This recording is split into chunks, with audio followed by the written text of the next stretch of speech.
I'm Miguel Gomez. I am an assistant professor in the Dyson School of Applied Economics, and I do research studying food markets and food supply chains.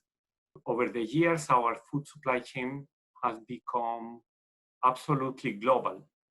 And I think this crisis is showing how important it is not only rely on international trade to have enough food and enough varieties of food to feed your population, but you need also a very strong domestic food supply chain. So because for example, today now we see that some countries are thinking about restricting exports of basic commodities. This crisis is generating that innovation, in businesses to be more rely more on local communities, on local on local businesses. And I think that will make people feel more comfortable.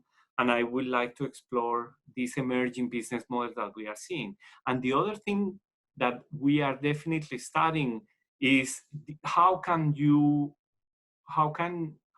the food service supply chain and the supermarket supply chain become more integrated?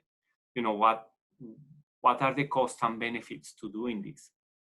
It's not easy to redirect product from from delivery to a restaurant or delivery to a supermarket, because the packaging, the labels, the sizes, the presentation of the product is different. So, and it has been quite difficult and that's why we have seen that milk is being dumped. Fresh produce is being not harvested in many parts of Florida and California. All that food was directed to the restaurant industry. So I think towards the future, we need to think about how to make these two more integrated. Yeah, how to have the flexibility in the supply chain so that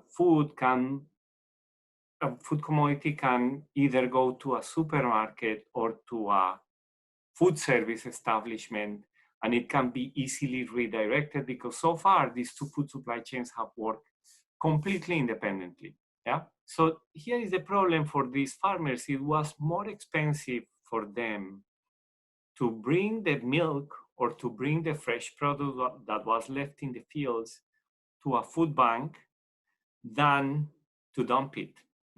So the food banks are not prepared to go and pick up all the milk and pick up all the fresh produce that was being there in the market, and because these are very perishable goods.